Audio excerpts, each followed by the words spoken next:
பரவாயில்ல. அன்பிற்கினிய நண்பர்களுக்கு அடியேன் நாகராஜனின் வணக்கம்.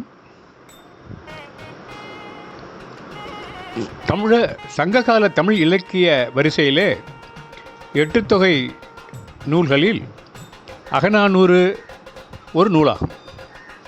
இந்நூல் அகத்தினை சார்ந்த 400 பாடல்களின் தொகுப்பாக விளங்குவதால் அகநானூறு என வழங்கப்படுகிறது.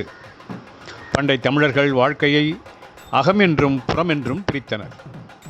உள்ளம் ஒன்றுபட்ட தலைவனும் தலைவியும் ஒன்று கூடி தாம் உணர்ந்த இன்பம் இதுதான் என பிறருக்கு சொல்ல முடியாமல் உள்ளத்தே அனுபவிக்கும் உணர்ச்சியே அகம் எனப்படும்.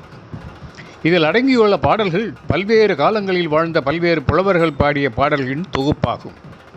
8 தொகை நூல்களுள் நீண்ட பாடல்களை கொண்டிருப்பதால் இதனை நெடுந்தொகை, நெடுமை ப்ளஸ் தொகை, நெடிய அல்லது நீண்ட பாடல்களின் தொகுப்பு என்றும் கூறுவர். கடவுள் வாழ்த்து செய்யுளை தவிர்த்து இந்நூலில் 400 பாடல்கள் உள்ளன. இப்பாடல் நூலை தொகுத்தவர் மதுரை உப்பூரிக்குடி கிழார் மகனார் உருத்திர சன்மர். இதனை தொகுப்பித்த மன்னன் பாண்டியன் உக்கிர பெருவழுதியார். இத்தொகை பாடிய புலவர்கள் 145. அன்றைய மன்னர்கள் பற்றியும் எண்ணற்ற வரலாற்று செய்திகளையும் தருகிறது இந்த பாடல். உதாரணமாக, அலெக்சாண்டரின் படையெடுப்பின் போது கஞ்சி நந்தர்கள் தமது செல்வங்களை எல்லாம் கங்கை ஆற்றின் அடியில் வைத்த வரலாற்று செய்தியும் இந்த நூலில் 20, 25 பாடல்களில் குறிப்பிடப்பட்டுள்ளது. நாட்டை ஆளும் தலைவர்களை தேர்ந்தெடுக்க குடவோலை முறை பழங்காலத்தில் இருந்ததென்று அரசியல் செய்தி அகநானூறு வழி தெரிகிறது. குடவோலை என்பது சோழர்கள் காலத்தில் நடைமுறையில் இருந்த நிர்வாக சபை உறுப்பினரை தேர்ந்து எடுக்க பயன்பட்ட தேர்தல் முறையாகும். இந்த முறையில் கிராமத்தின் பகுதி வாரியாக மக்கள் கூடி தகுதியான உறுப்பினர்கள் பெயரில் ஓலைச்சுவடிகளை எழுதுவார்கள். பிறகு அதை மொத்தமாக கட்டி ஒரு பானையில் போட்டு குலுக்கல் முறையில் தேர்ந்தெடுப்பார்கள். அகநானூற்றின் 86, 136 பாடல்களில் தமிழர் திருமண நிகழ்ச்சி விவரிக்கப்படுகிறது. இத்தகைய அகநானூற்றில் ஒரு எடுத்துக்காட்டு பாடலை இங்கே காண்போம். இந்த பாடலை பாடியவர் கபிலர். அதாவது, தோழி தலைவனிடம் சொல்கிறாளாம். பாடல் பின்னணி என்னவென்றால், தலைவி திணைப்புணம் காக்கும் பகல் வேளையில் தலைவன் வந்து தலைவியுடன் இருந்துவிட்டு மீண்டான். பெற்றோரின் கட்டுக்காவல் தலைவிக்கு அதிகமாயிற்று. இரவில் வரட்டுமா என்றான் தலைவன். தோழி அதனை மறுத்து மனம் செய்து கொண்டு வாழ்க என்கிறாள். பாடல் இங்கே.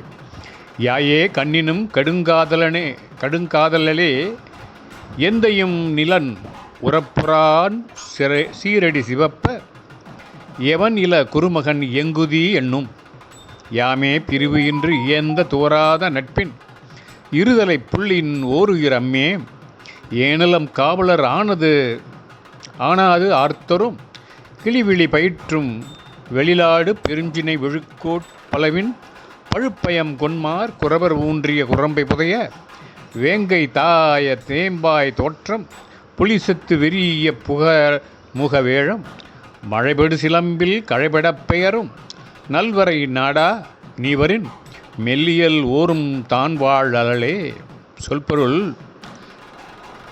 சொற்கள் வாரியாக பொருள் பார்ப்போம். யாயே என்றால் தாயே.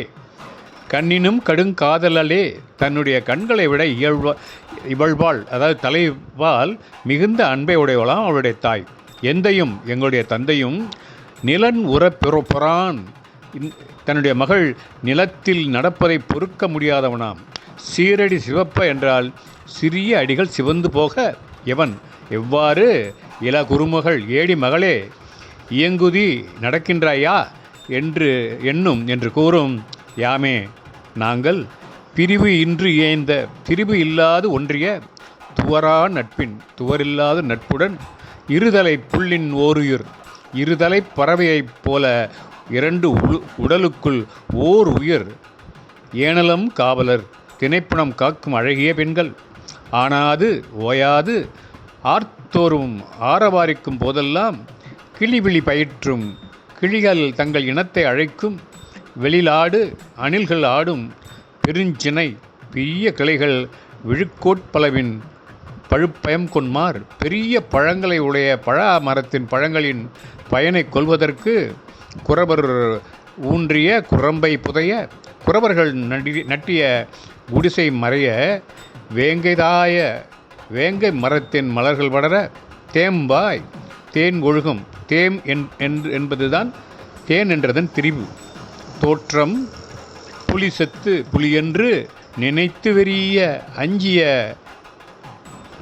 புகர்முக வேழம் முகத்தில் புள்ளிகள் உள்ள யானை மழைபடு முகிலினம் பொருந்திய சிலம்பில் மலைச்சரிவில் கழைபட பேரும் மூங்கில் முறிபட விலகிச் செல்லும் நல்வரை நாடா நல்ல மலைகளுடைய நாடனே நீ வந்தால் மெல்லியல் மென்மையான தலைவி ஓர் அசைச்சொல் தான் வாழலே இவள் வாழமாட்டாள். இதன் பொருளுரை எங்கள் தாய் தன்னுடைய கண்களை விட இவள்வாள் மிகுந்த அன்பை உடையவள். எங்கள் தந்தையோ இவள் நிலத்தில் நடப்பதை கூட பொறுக்காதவன். ஏடி மகளே, உன் சிறிய அடிகள் சிவக்க எவ்வாறு நடக்கின்றாய் என்று கேட்பான். நானும் இவளும் இருதலை பறவை போல ஓர் உயிர் கொண்டவர்கள். திணைப்புணத்தை காக்கும் அழகிய பெண்கள் விடாது ஆரவரிக்கும் பொழுதெல்லாம் கிளிகள் தங்கள் இனத்தை அழைக்கும் இடத்தில் அணில் விளையாடும் கிளைகளை உடைய பெரிய பழங்களை உடைய பலாமரத்தின் பழங்களின் பயனை கொள்வதற்கு குறவர்கள் நாட்டிய குடிசை மறையும்படி தேன் சொட்டும் வேங்கை மலர்கள் பரவியதை புலி என்று நினைத்து அஞ்சி புள்ளியுடைய யானைகள் முகிலினம் பொருந்திய மலைச்சரிவில் மூங்கில் முறிபட ஓடுமாம். அத்தகைய நல்ல மலைகளையுடைய நாடனே, நீ இரவு நேரத்தில் வந்தால் மென்மையான என் தோழி உயிர் வாழ மாட்டாள். இது போன்ற அருமையான காட்சிகளை கொண்டதுதான் அகநானூறு. மேலும் இத்தகைய பாடல்களை படிக்க வலைத்தளங்களை நாடுங்கள் அன்பர்களே.